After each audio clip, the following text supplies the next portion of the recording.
Students, लेकिन यहाँ पे रुके मत, बस फिजिक्स समझाना। कैडी फिजिक्स वेलकम्स यू ऑल। और मेरा कुछ मकसद नहीं, कैडी फिजिक्स सब्सक्राइब करिए, ये कमेंट कीजिए।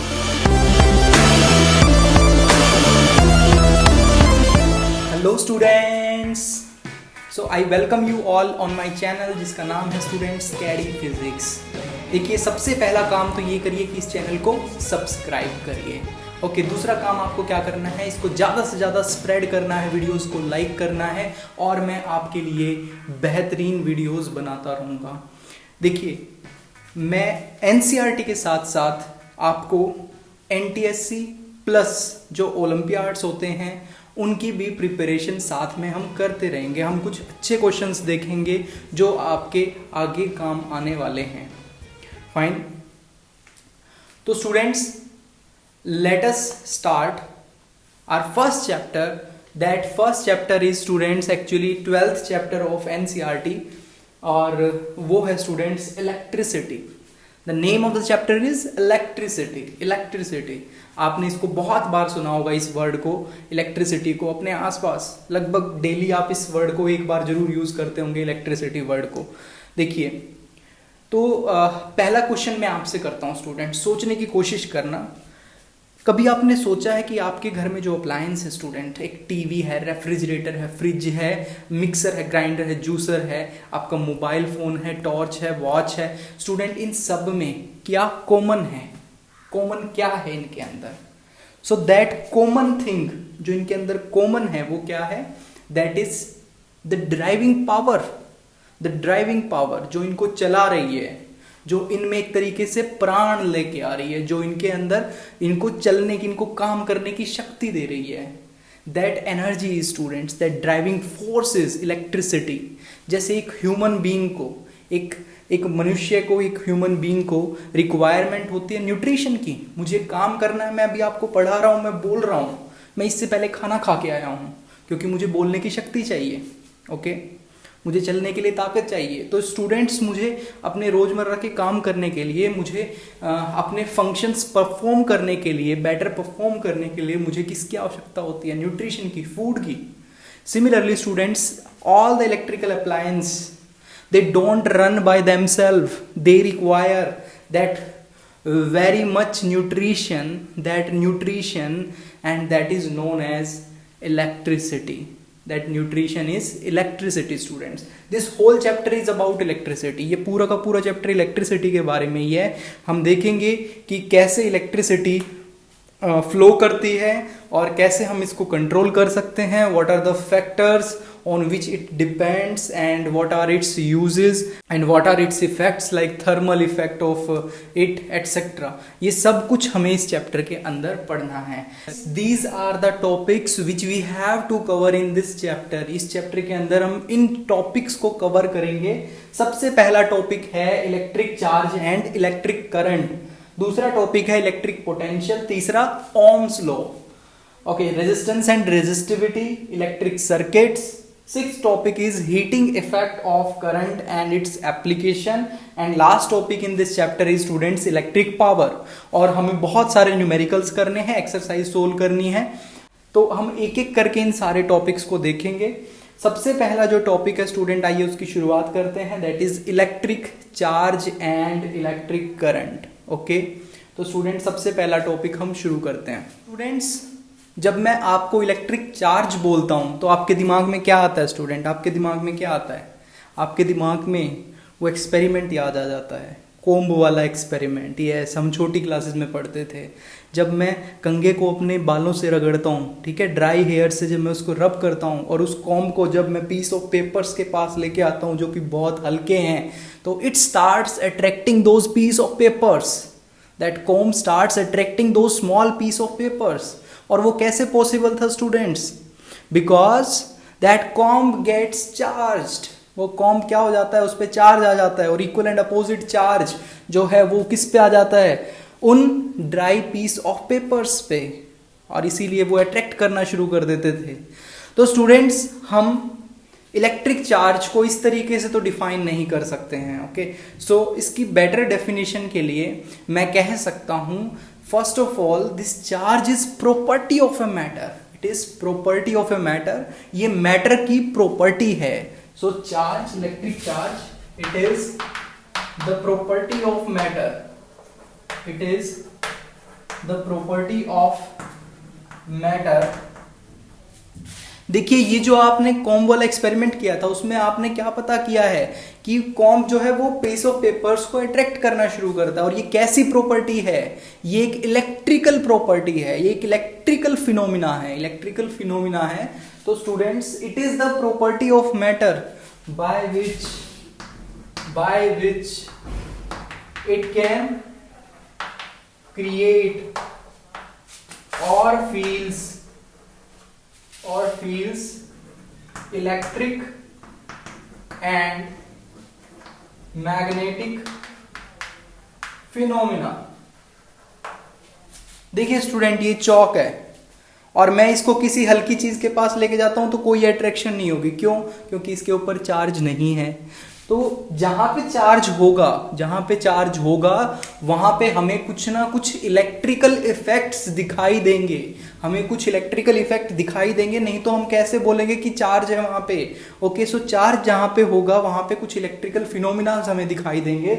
सो मैं इसकी डेफिनेशन में इस चीज को यूज कर रहा हूं that it is the property of matter. ये मैटर की प्रॉपर्टी है by which it can create, जिससे ये क्रिएट कर सकता है या फिर फील कर सकता है, क्रिएट कर सकता है या फिर फील कर सकता है electric and magnetic phenomena. Electric and magnetic phenomena आगे हम देखेंगे कि electricity can produce magnetic field. तो स्टूडेंट्स अभी आप याद रख लो कि it can also produce magnetic phenomenas and it can experience the magnetic phenomenas.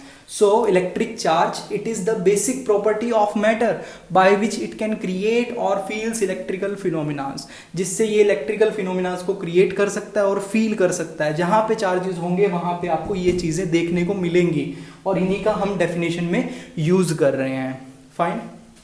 अब देखिए चार्ज को हम मेजर करते हैं स्टूडेंट कूलम्स में.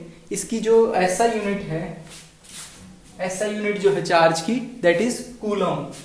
सो it is measured in coulomb represented by capital C. Capital C से हम इसको दिखाते हैं. दूसरी बात student, it is a scalar quantity. Scalar quantity कौन सी होती हैं? जिनके पास केवल एक मैग्नीट्यूड होता है, जैसे कि हमारा mass. Okay, so it is a scalar quantity. ठीक है स्टूडेंट्स. दूसरी क्वांटिटी वेक्टर होती थी जिनके पास डायरेक्शन भी होती है, लेकिन इसमें कोई डायरेक्शन इन्वॉल्व नहीं है. तो चार्ज कैसी क्वांटिटी है? स्केलर क्वांटिटी है. नेक्स्ट स्टूडेंट्स अब देखिए, it comes in 2 flavours. In nature it is found in 2 flavours. कौन कौन से फ्लेवर है वो? पॉजिटिव और negative. It is of 2 types, positive and negative. So it is of 2 types, positive charge and negative charge.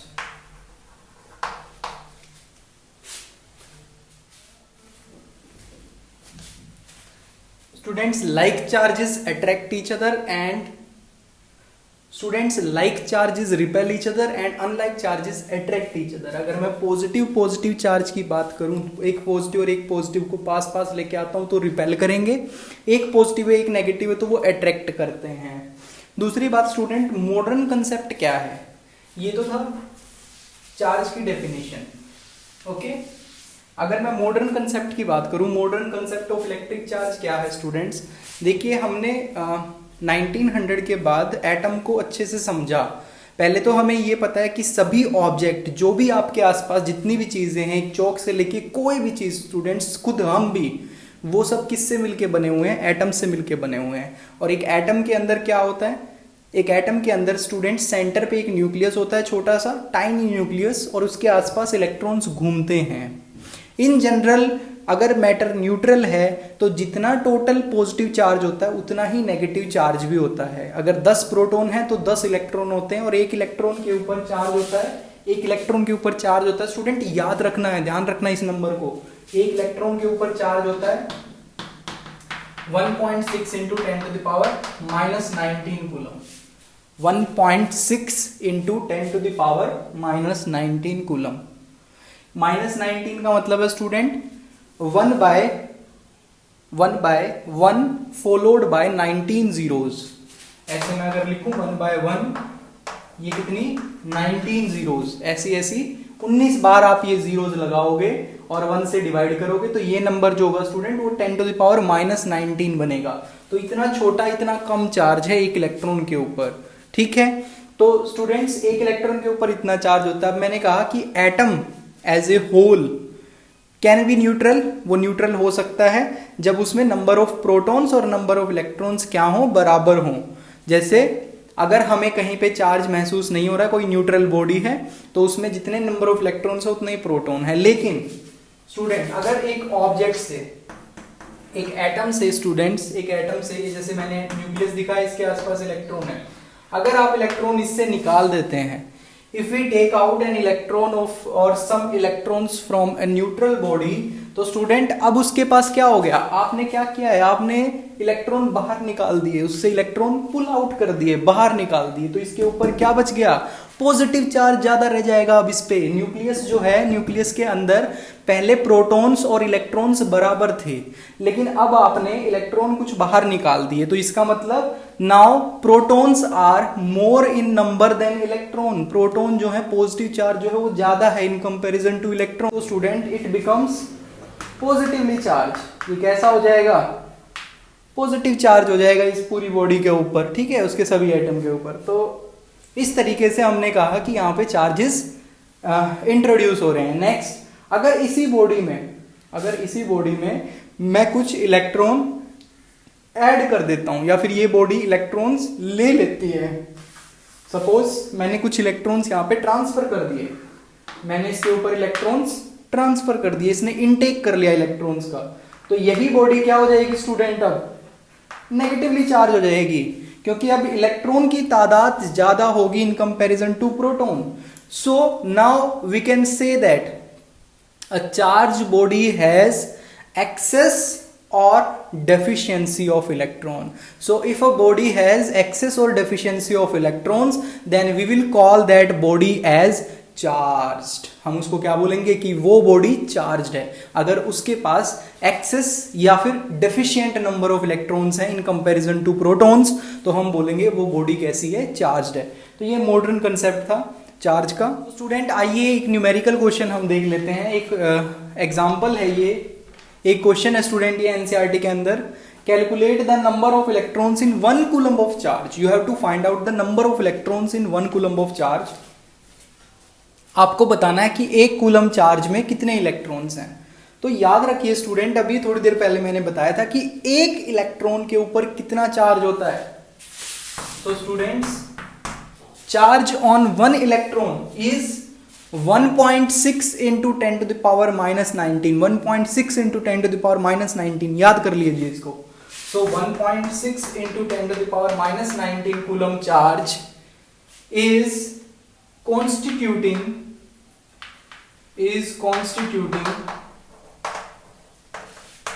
1 electron. देखिए मैं electron को short में ऐसे लिख देता हूं, E नेगेटिव इलेक्ट्रॉन का सिंबल है ये इलेक्ट्रॉन का। So 1.6 into 10 to the power minus 19 coulomb constitutes 1 electron. 1 coulomb will constitute unitary method students। 20 pen आते हैं 100 रुपए के, तो एक पेन कितने का आएगा, 5 रुपए का। 100/20 that is 5। तो वही हम कर रहे हैं, यूनिटरी मेथड कर रहे हैं। 1.6 into 10 to the power minus 19 coulomb constitute 1 electron. So 1 coulomb constitutes 1/1.6 into 10 to the power minus 19 electrons. अब इसको सोल्व करना है स्टूडेंट्स। तो सोल्व करने के लिए मैं आपको बता देता हूं, देखिए जब भी आप इसको न्यूमरेटर को डिनोमिनेटर बनाएंगे तो ये पावर कैसी हो जाएंगी, पॉजिटिव। तो ये -19 है स्टूडेंट, इसको मैं अगर ऊपर लेके जाऊंगा, न्यूमरेटर में लेके जाऊंगा मैं इस डिनोमिनेटर को, तो ये माइनस जो है ये प्लस हो जाएगा, 10 to the power plus 19 बन जाएगा। नीचे 1.6 था, उसको एज इट इज मैंने छोड़ दिया, 1.6 को ऐसे ही लिख लिया इलेक्ट्रॉन्स। अब देखिए इसको कैसे सोल्व करें। देखिए 10 to the power 19 है, 10 to the power कितना है, 19 है। अगर मैं इसको ऐसे लिख लेता हूं 10 into 10 to the power 18, तो कोई फर्क नहीं पड़ेगा, क्योंकि 10 टू द पावर 1 प्लस 18 19 ही होना है। अगर मैं इसकी पावर देखूं 10 का मतलब क्या है, 10 की पावर 1 सेम ही है दोनों, तो 10 to the power 1 10 to the power 18, so 1 plus 18 वो 19 ही है। जब बेस सेम होते हैं तो पावर ऐड हो जाती है, base are same then power gets added up. तो इसको मैंने लिख दिया 10 to the power 1 10 to the power 18 1.6। ये ऐसा बस इसलिए लिखा है ताकि मैं इस 10 से 1.6 को डिवाइड करके लिख सकूं। Okay, so now you can divide this. So 1.6 है, अगर मैं इस पॉइंट को हटाऊंगा तो नीचे 10 आएगा, वो ऊपर चला जाएगा students. So it will be equal to, देखिए पॉइंट को अगर मैं हटाऊंगा तो यहाँ पे 10 से मुझे मल्टीप्लाई करना पड़ेगा। So this will be equal to 100 by 16 into 10 to the power 18. So this will be 4 4s are 16 25. 25 by 4 into 10 to the power 18, and that will be equal to 6.25 into 10 to the power 18 electrons. 6.25 into 10 to the power 18 electrons, ये आपका answer हो जाएगा student. This much electrons, this vast number of, this huge number of electrons will constitute just 1 coulomb. Okay, this will constitute 1 coulomb. ये कितना constitute करेगा, 1 coulomb constitute करेगा इतने number of electrons. Study of electricity is divided mainly into 2 categories. हम इसको 2 categories में divide करते हैं। First category is electrostatics. क्या बोलते हैं स्टूडेंट हम इसको, इलेक्ट्रोस्टैटिक्स। और दूसरी जो है students that is current electricity. Current electricity,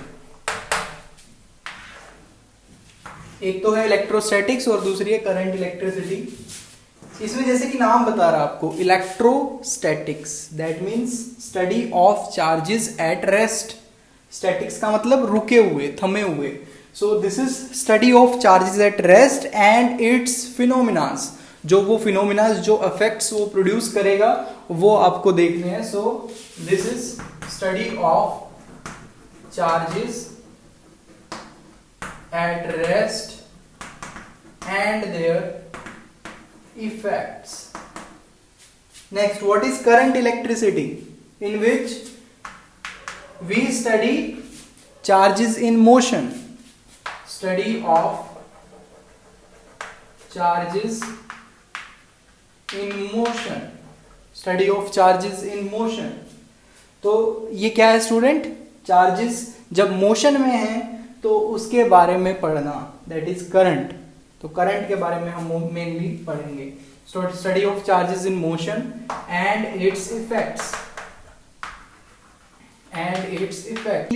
This chapter is mainly devoted to this only, that is current electricity। हम यहाँ पे current electricity की बात करेंगे, इलेक्ट्रोस्टैटिक्स हमें नहीं पढ़ना है, हमें mainly current electricity पढ़ना है इस चैप्टर के अंदर, that is study of charges in motion and their effects। Okay, so students, our next topic is we have to understand what is electric current। electric current क्या है, तो इसको बताने से पहले आप मुझे बताइए what are conductors and what are insulators. Conductor और इंसुलेटर क्या होते थे, तो आप मेरे को आंसर करोगे कि sir conductor are the substances which can allow electricity to pass through them and insulators are the one which can not allow electricity to pass through them. Okay, electricity जिनसे पास होगी वो कंडक्टर, जिनसे electricity pass नहीं हो सकती है वो इंसुलेटर। बिल्कुल ठीक है।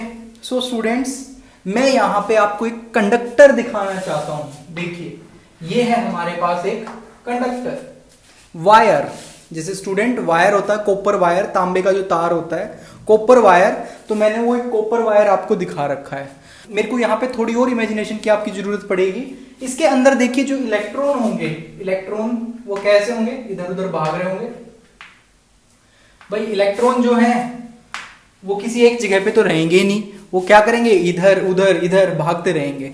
एक randomly they are moving all the time, they are just moving, move करते रहते हैं, वो मूव करते रहेंगे, मूव करते रहेंगे। ओके, लेकिन स्टूडेंट ये रैंडमली मूव कर रहे हैं रैंडम डायरेक्शंस में, इनका कोई एक नेट फ्लो नहीं हो रहा है। देखिए, जैसे मान लो मैं एक क्रॉस सेक्शन ले लेता हूं। क्रॉस सेक्शन का मतलब क्या होता है स्टूडेंट्स, जैसे ये चौक का ये वाला हिस्सा, ये वाला जो हिस्सा है आपको जो सामने से दिखाई दे रहा है, अगर मैं इसको कट कर दूं तो ये जो सामने वाला हिस्सा है स्टूडेंट, ये इसका क्रॉस सेक्शन है।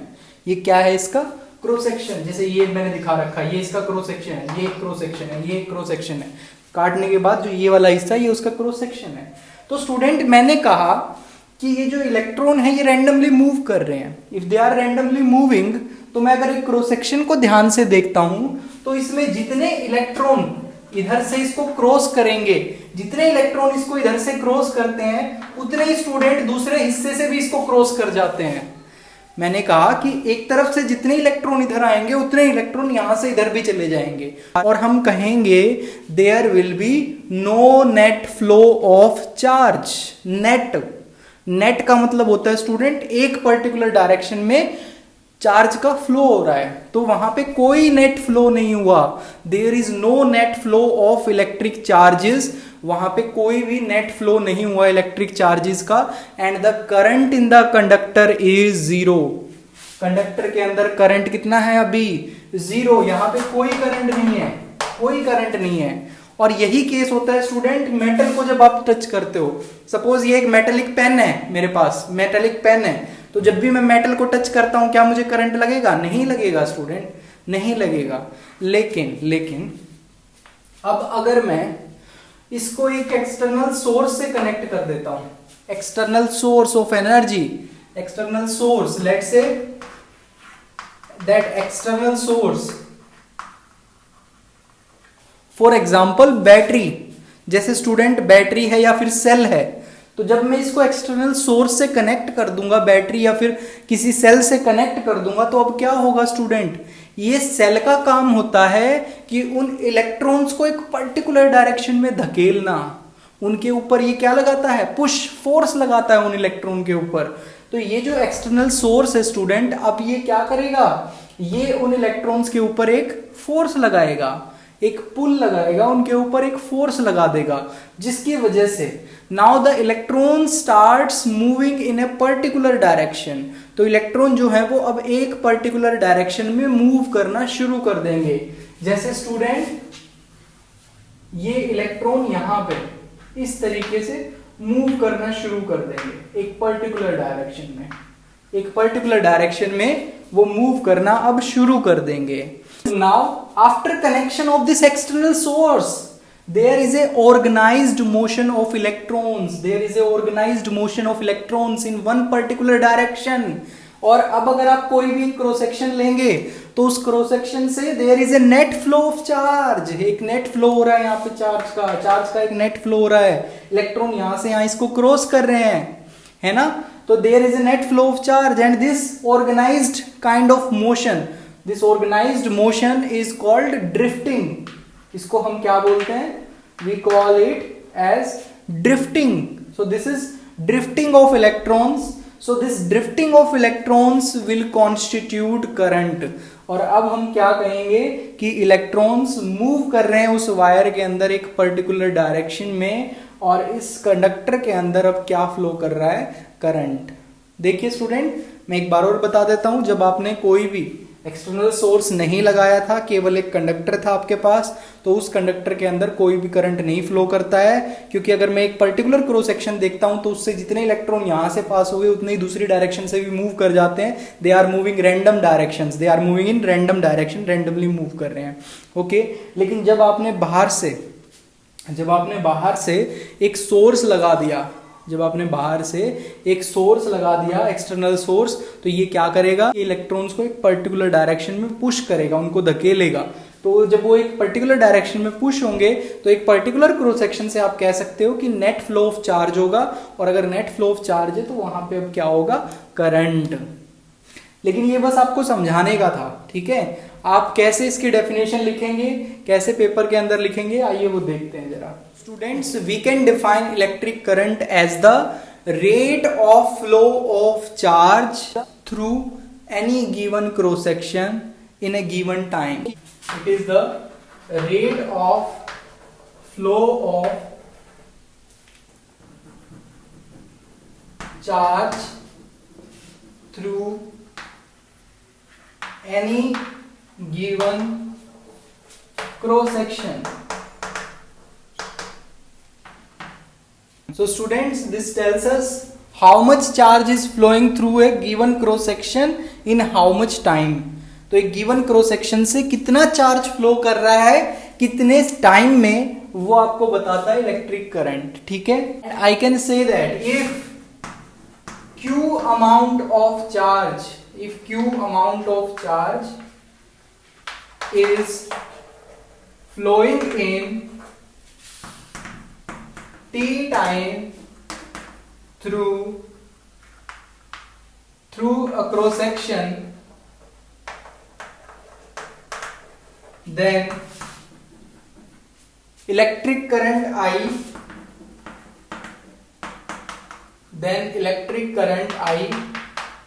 is given by I is equal to Q by T.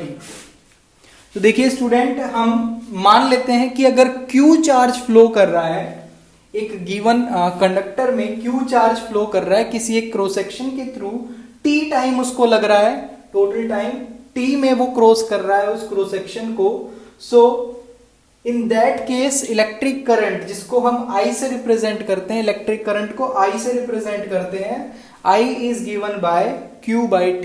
तो इलेक्ट्रिक करंट को आप लिख सकते हो charge upon time. Students, current is a fundamental quantity and it is measured in ampere. Okay, इसकी जो यूनिट है, ऐसा unit, that is ampere, on the name of scientist Andre Marie Ampere. Okay, so it is measured in ampere, denoted by capital A. Fine.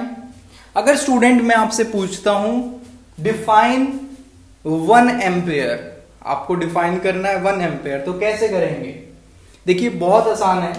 Current अगर 1 ampere होना है तो charge को कितना होना पड़ेगा?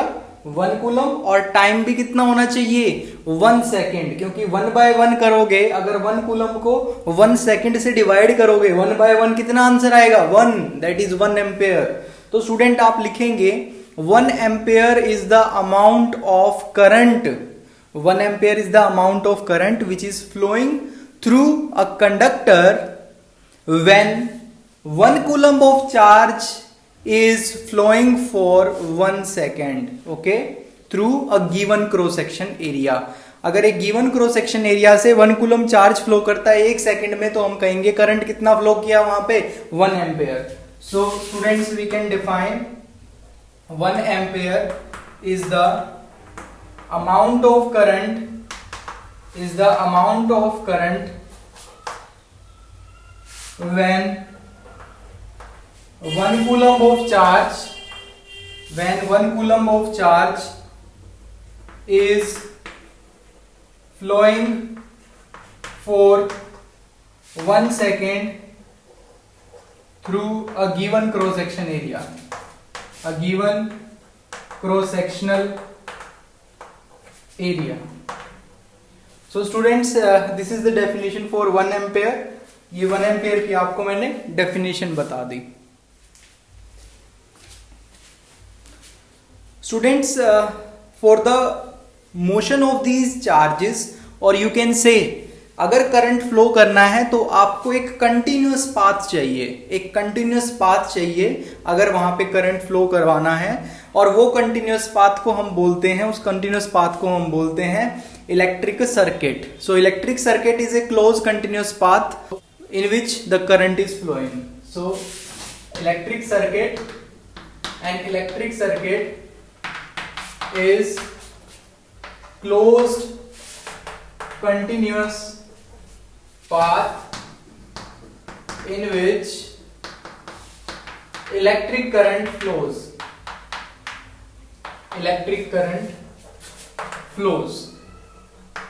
Okay. अगर कहीं पे ये सर्किट ब्रोकन है स्टूडेंट, या फिर ओपन है, तो करंट फ्लो नहीं करेगा, वो स्टॉप हो जाएगा, फ्लो करना बंद कर देगा. Fine.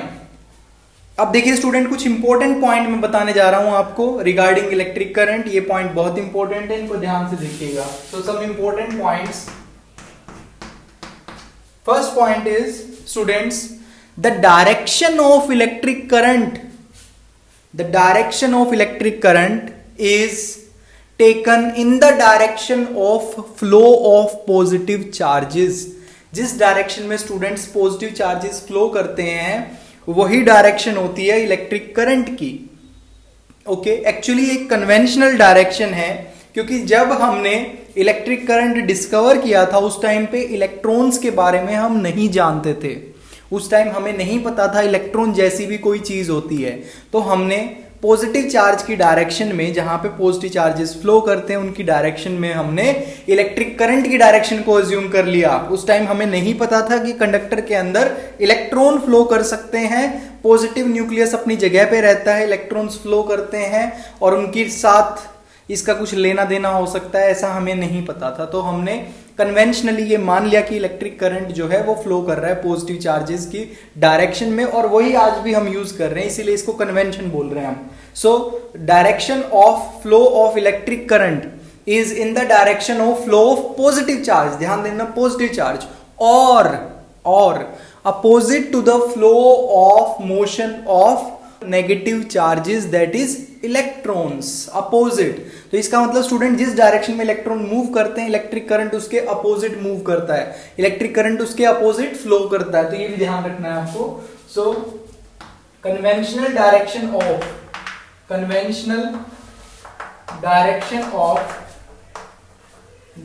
Of electric current is in the direction of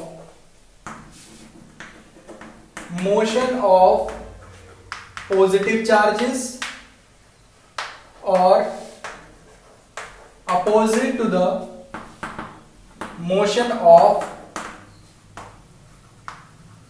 negative charges, opposite to the motion of negative charges.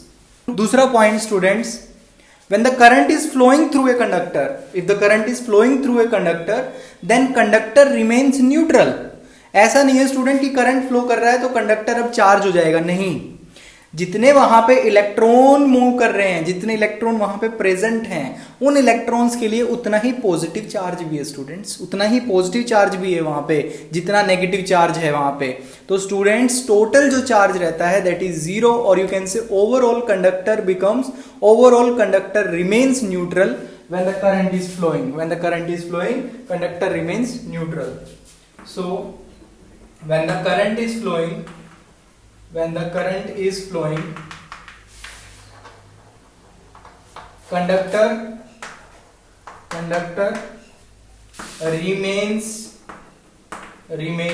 neutral. कंडक्टर तब भी क्या रहता है student? Neutral, because total negative charge is equal to the total positive charge. Fine. Third point, अगर एक conductor का cross section जो है स्टूडेंट वो चेंज हो जाता है, सपोज ये कंडक्टर का मैं क्रॉस सेक्शन चेंज कर दूं, पहले ये थिक था और अब ये थिन हो गया, थिक वायर थिन वायर, तो स्टूडेंट करंट उतना ही रहता है, करंट चेंज नहीं होगा। अगर इसके अंदर सपोज I1 करंट फ्लो कर रहा था, इसके अंदर I2 करंट फ्लो कर रहा है, then I1 is equal to I2, that is if the cross section of the wire or the conductor changes then current remains same. तब भी करंट क्या रहता है स्टूडेंट? सेम रहता है। अगर आप यहाँ पे 2 एम्पेयर का करंट था तो यहाँ पे भी 2 एम्पेयर चला जाएगा, ऐसा नहीं है कि यहाँ पे कुछ कम हो जाएगा। जितना करंट आ रहा था स्टूडेंट उतना ही करंट यहाँ से चला जाएगा। ऐसा क्यों है स्टूडेंट्स? ऐसा इसलिए है कि charges can never pile up, charges कहीं इकट्ठा नहीं हो सकते हैं। जैसे स्टूडेंट यहाँ पे 2 एम्पेयर करंट है, तो इसका मतलब क्या है कि 2 एम्पेयर करंट जरूर इसलिए बना होगा क्योंकि यहाँ पे कुछ चार्जेस आ रहे होंगे, यहाँ पे पीछे से कुछ चार्जेस आ रहे हैं और फिर वो आगे ट्रांसफर हो रहे हैं। तो स्टूडेंट अगर यहाँ पे 2 एम्पेयर करंट है और सपोज यहाँ पे 2 एम्पेयर नहीं होता, कुछ और करंट होता, इसका मतलब यहाँ से जितने चार्जेस आ रहे थे सारे के सारे आगे नहीं गए, कुछ यहाँ पे इकट्ठा होना शुरू हो गए हैं। और कंडक्टर के अंदर कहीं एक पॉइंट पे ये चार्ज जो है वो इकट्ठा नहीं हो सकता है। Charge keeps on moving, charge जो है वो चलता रहता है स्टूडेंट, बहता रहता है। तो these charges are flowing through the conductor, वो कहीं पे इकट्ठे नहीं हो सकते, जितना करंट आ रहा था स्टूडेंट उतना ही चला जाएगा। और इसीलिए मैं कहता हूं कि किसी भी कंडक्टर के अंदर अगर area of cross section change होगा then also current will be same, वो चेंज नहीं होगा। अब एक न्यूमेरिकल देख लेते हैं हम इस पे।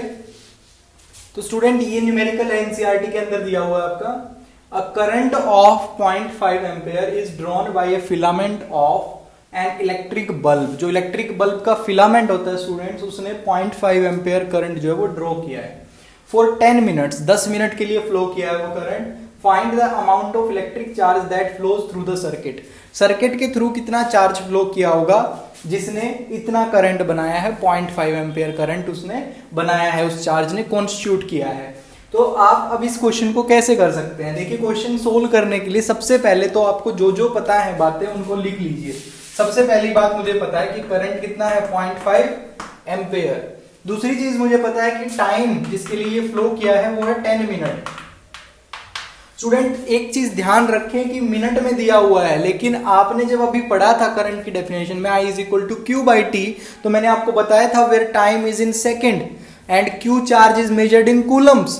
तो जो भी आपको अगर यूनिट जो है कुछ और दी हुई है, जैसे यहाँ पे मिनट दी हुई है, तो आप उसको सेकंड में कन्वर्ट करेंगे, एसआई सिस्टम में कन्वर्ट करेंगे। तो मुझे पता है कि 1 मिनट में 60 सेकंड होते हैं, तो 10 मिनट में कितनी हो जाएंगे, 600 second. So time is 600 second. तो अब आप निकाल सकते हैं charge. I is equal to, formula क्या होता है स्टूडेंट्स हमारे पास, I is equal to Q by T. I is equal to Q by T formula है। यहां से सोल्व करके चार्ज कितना आ जाएगा, this implies Q is equal to I into T. Current है 0.5 ampere into 600 seconds. Answer is students 300 Coulomb's. 300 coulomb is answer, 600 into 0.5 that is 300। तो आपका आंसर आ गया। Total charge which was following is 300 second. जब 300 coulomb charge वहां पे flow करेगा तब वहां पे करंट कितना आएगा, 0.5 एम्पेयर, अगर वो 10 मिनट के लिए फ्लो किया है तो। Thank you students for watching the video. ज्यादा से ज्यादा इसको स्प्रेड कीजिए।